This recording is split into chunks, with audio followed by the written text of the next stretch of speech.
Don't let a cheat day slash high carb day, whatever, refeed day, turn into 2 weeks or even 2 days.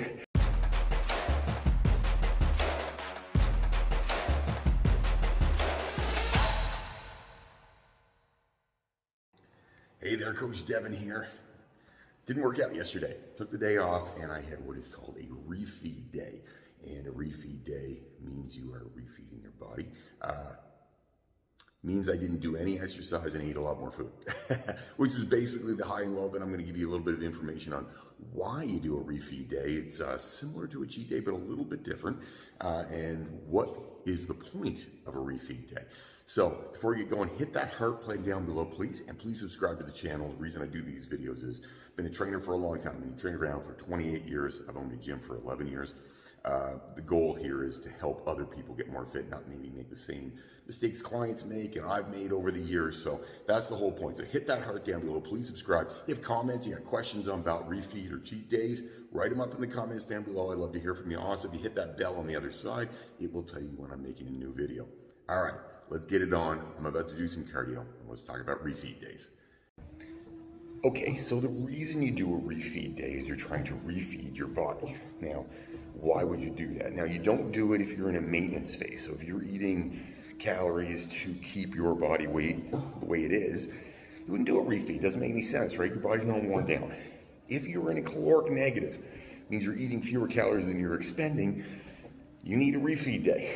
Why do you need that? It's because it's hard on you over time to be in a negative caloric situation. So you're eating fewer calories than you're expending during the day. Your body's stressed, you're losing weight. That's the whole point. Well, sometimes you need to refeed your body and bring it up. Dwayne "The Rock" Johnson is famous for his crazy cheat meals. I mean, let's be honest, I don't know if he actually does them or not. We've never actually seen them. We see pictures, but who really knows, right? But he does refeed days as well. Refeed days basically just mean you're gonna eat more on that day. Now, does that mean you go buck wild? There's 2 ways of doing it. Some people go crazy and they have these enormous cheat days, right? They just eat all day long. It's one way to do it. Another way to do it is what's called a refeed day, which is what I try to do. A refeed day basically means you eat more carbohydrates that day. You don't jack your fat levels up. You don't go crazy and eat McDonald's and whatever all day long.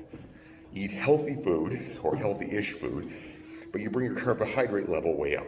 Now, the idea of that is when you feel tired, when you feel worn out, when you feel beat up a little bit from dieting and exercise, and you've been in a caloric negative for a while, so you're eating fewer calories than you're expending for a while. I've been doing that for basically about 3 months.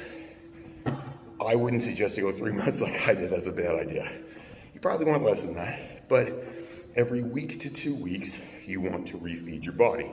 You eat more carbohydrates, right? So you put more carbohydrates into your body.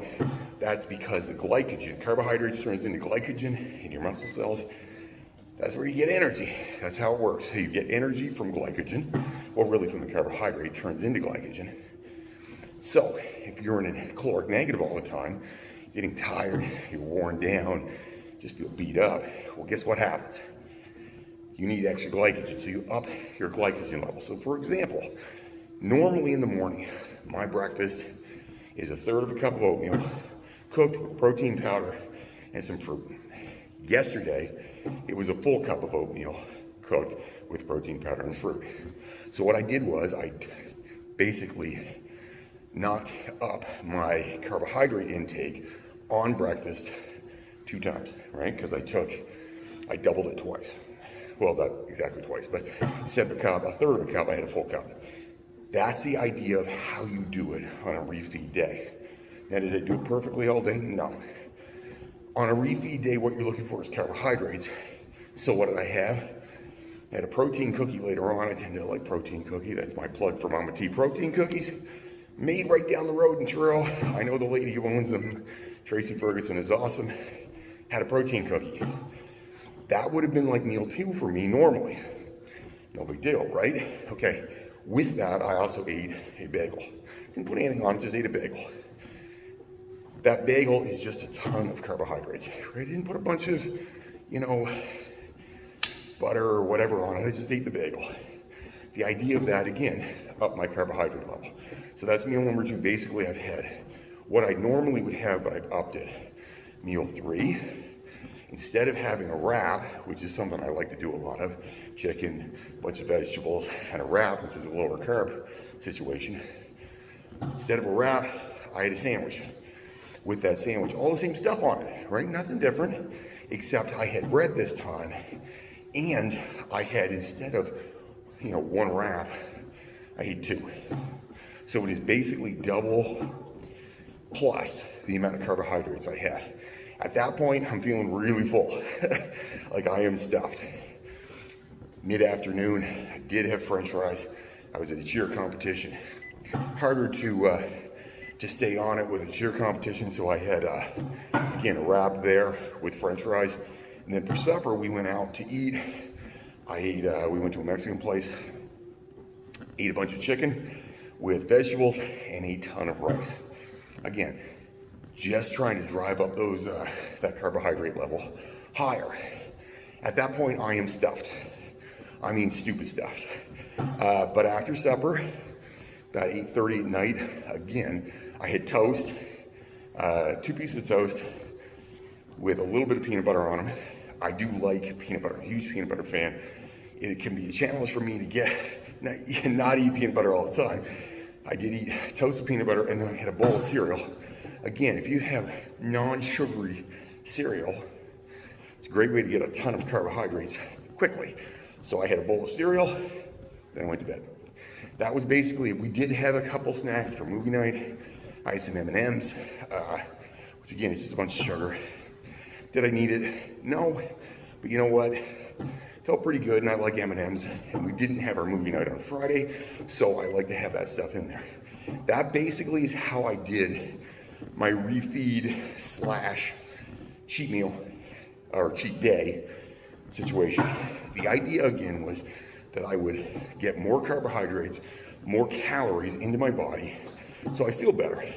What's the upshot of all this? Okay, I am this morning, about 7 pounds heavier than I was yesterday morning. That's just from having salt. That's all it is water retention. Carbohydrates allow more water into the muscle cells through the glycogen, so I'm heavier based on that. So I'm up about 7.5 pounds in one day, but it's not a big deal. It's nothing to worry about. That's the first part. Second part is, feel a little sluggish today. That's normal after a cheat meal or a cheat day or a refeed day. You tend to feel a little sluggish the next day. That's okay. I'm not going to kill myself doing cardio today. Just normal. I'm going to go pick my son up after church. I'm going to go watch some cheer, relax. But the biggest trick is, after that refeed day, you go back to normal operating procedure, right? I'm not going to go bananas. I'm not going to keep eating a bunch of junk. This morning I got up, back to the norm. 1/3 of a cup of oatmeal, protein powder, some fruit. It's really actually simple, and it's important. Refeed and or cheat days are important if you're dieting hard. If you're not dieting hard, don't do it, because it will ruin things for you. You'll end up going in exactly the wrong direction. The direction you do not want to go in, and you'll gain weight. That's what'll happen. So you have to be smart, you have to be judicious with it. You can't assume that you're going to be, getting leaner just because you ate a bunch of junk. It's not the way it works. Scientifically, in your body, the goal here is to make sure that you're more healthy. You've refed the glycogen stores in your body. Yes, you're going to gain some weight, but it's not a big deal, and you're going to feel better. I would assume by mid-afternoon today, I'm going to feel really good, lots of energy, feel normal again, because I'll be back on a normal everyday diet that I would do all the time. I'll be back into because I'm still trying to get leaner, a slight caloric negative, and I'm going to hold that again for probably 6 to 7 days, depending on how I feel. And then if I feel beat up, worn down, anything like that, I'll add in another cheat day / refeed day to help myself continue forward. This is how this works. It's a great way to keep yourself on track, number one, and number two, to actually get where you want to go. Because your metabolism will come down if you stress yourself repeatedly. Like if you're consistently always in a caloric negative, sooner or later your body gets stressed, metabolism slows down. The idea of the cheat slash refeed day is that you bump it back up. You get yourself back into a position where metabolism starts to rev up. You feel good, you have lots of energy. That's how this works. It's not something you do every day, and it's important to be in that caloric negative beforehand, and then afterwards, get back to where you were again. Don't let a cheat day slash high carb day, whatever, refeed day, turn into 2 weeks or even 2 days. It is one day. That's it. It's not multiple days. If it's multiple days, bad things will happen. Yeah, comments, questions, things you want me to talk about, write them up in the comments down below. I'd love to hear from you. I'm gonna go kick some ass on this cardio. Have yourself an amazing day, everybody. Don't fight the awesome.